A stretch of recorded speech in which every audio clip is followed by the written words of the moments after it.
Hi, and welcome to this episode. Let's have a closer look at service plan, a necessary step when it comes to setting up a data service instance. You have multiple service plans at your disposal, all of which are listed in the Cloud Foundry Marketplace offerings of the Anynines PaaS. As you can see, it's a list of the available plans from the data service that we used in a previous video. As mentioned in that previous video, not only can you write CF Marketplace, you can abbreviate it, as you can see on screen, to CFM. And let us do just that.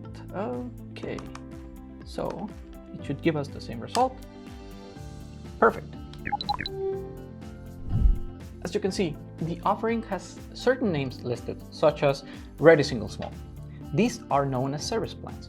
A good way to distinguish between them is to remember that a single instance has one dedicated virtual machine, while a cluster has 3, also known as a high availability cluster.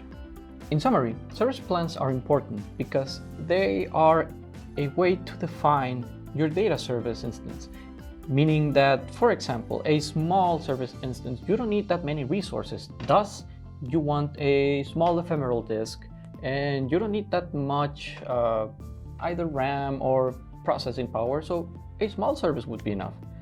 On the contrary, you might have a need for high volume data, so perhaps a larger plan like medium or large would suffice. On other cases, perhaps you're more interested in a high availability. Thus, a cluster with a failover safe of 3 nodes will be better for your plan, or rather your application. So in the end, it all depends on what you want and what you need.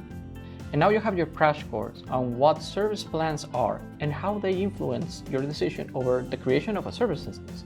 With that being said, be sure to check our episode on how to create a service instance step by step.